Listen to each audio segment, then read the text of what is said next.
Welcome to my channel. Sebelum memulai videonya, jangan lupa klik tombol like dan subscribe. Assalamualaikum warahmatullahi wabarakatuh. Salam sejahtera untuk anak-anak sekalian. Pada kesempatan sekarang saya menyampaikan selamat untuk kalian yang kemarin telah mengikuti penilaian akhir semester dan sekarang kalian masuk di semester genap tahun pelajaran 2020-2021. Dan ingat, sekarang masih kondisi pandemi, kalian jaga kesehatan di rumah masing-masing dan belajar di rumah. Ingat pakai masker, cuci tangan, jaga jarak. Untuk mata pelajaran PKN kewarganegaraan, kita akan membahas hubungan struktural dan fungsional pemerintah pusat dan pemerintah daerah. Ini ada pada bab 4. Coba nanti kalian baca-baca juga bukunya. Ini kami sudah memberikan buku pelajaran PKN untuk kelas 10.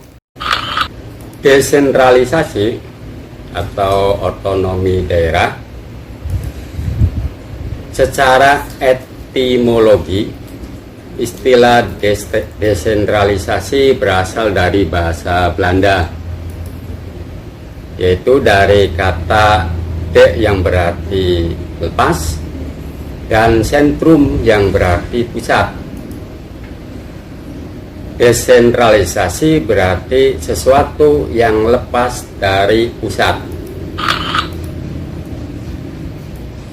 Dalam kaitannya dengan desentralisasi ada dua pendapat besar, yaitu pendapatnya Anglo-Sakson dan pendapatnya kontinental. Pendapat kelompok Anglo-Sakson mendefinisikan desentralisasi sebagai penyerahan wewenang dari pemerintah pusat, baik kepada para pejabat, yaitu pejabat pusat yang ada di daerah. Nah, hal ini sering disebut dengan dekonsentrasi, maupun kepada badan-badan otonom daerah. Nah, pada badan-badan otonom daerah ini sering disebut dengan devolusi.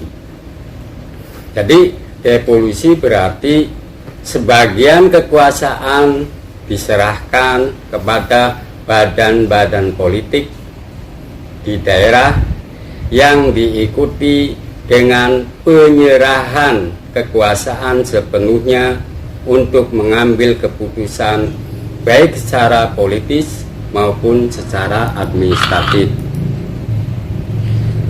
Pendapat kontinental, jadi kelompok yang berpendapat atau kelompok kontinental itu membedakan desentralisasi menjadi dua bagian, yaitu desentralisasi jabatan atau dekonsentrasi dan desentralisasi ketatanegaraan. Dekonsentrasi adalah penyerahan kekuasaan dari atas ke bawah dalam rangka kepegawaian guna kelancaran pekerjaan semata. Desentralisasi ketatanegaraan merupakan pembagian kekuasaan untuk mengatur daerah di dalam lingkungannya guna mewujudkan asas demokrasi dalam pemerintahan negara. Desentralisasi menurut para ahli ilmu tata negara mendefinisikan bahwa dekonsentrasi merupakan pelimpahan kewenangan dari alat perlengkapan negara di pusat kepada instansi bawahannya guna melaksanakan pekerjaan tertentu dalam penyelenggaraan pemerintahan. Pemerintahan pusat tidak kehilangan kewenangannya karena instansi bawahan melaksanakan tugas atas nama pemerintah pusat. Dekonsentrasi adalah pelimpahan kewenangan dari pemerintah pusat kepada daerah otonom sebagai wakil pemerintah atau perangkat pusat di daerah dalam kerangka negara kesatuan. Lembaga-lembaga yang melimpahkan kewenangan dapat memberikan perintah kepada pejabat yang telah dilimpahi kewenangannya mengenai pengambilan atau pembuatan keputusan.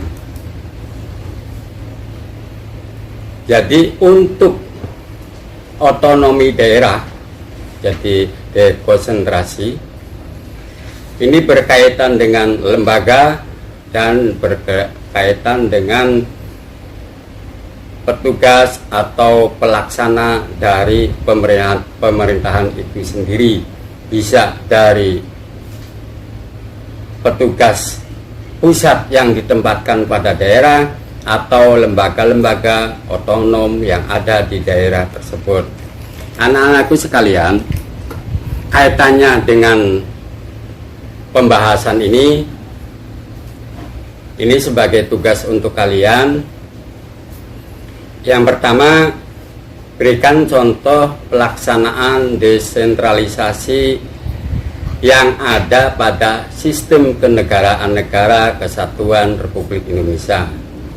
Yang kedua, jelaskan ruang lingkup daerah khusus ibu kota dan daerah istimewa. Yang ketiga, pada otonomi daerah ada bidang-bidang tertentu atau persoalan-persoalan tertentu yang kewenangannya masih pada pemerintah pusat. Jelaskan bidang-bidang tersebut. Saya kira untuk pertemuan kita kali ini cukup. Sekali lagi, jaga kesehatan dan selalu berdoa semoga kita selalu sehat. Terima kasih. Wallahul muwaffiq ila aqwamit thoriq. Assalamualaikum warahmatullahi wabarakatuh.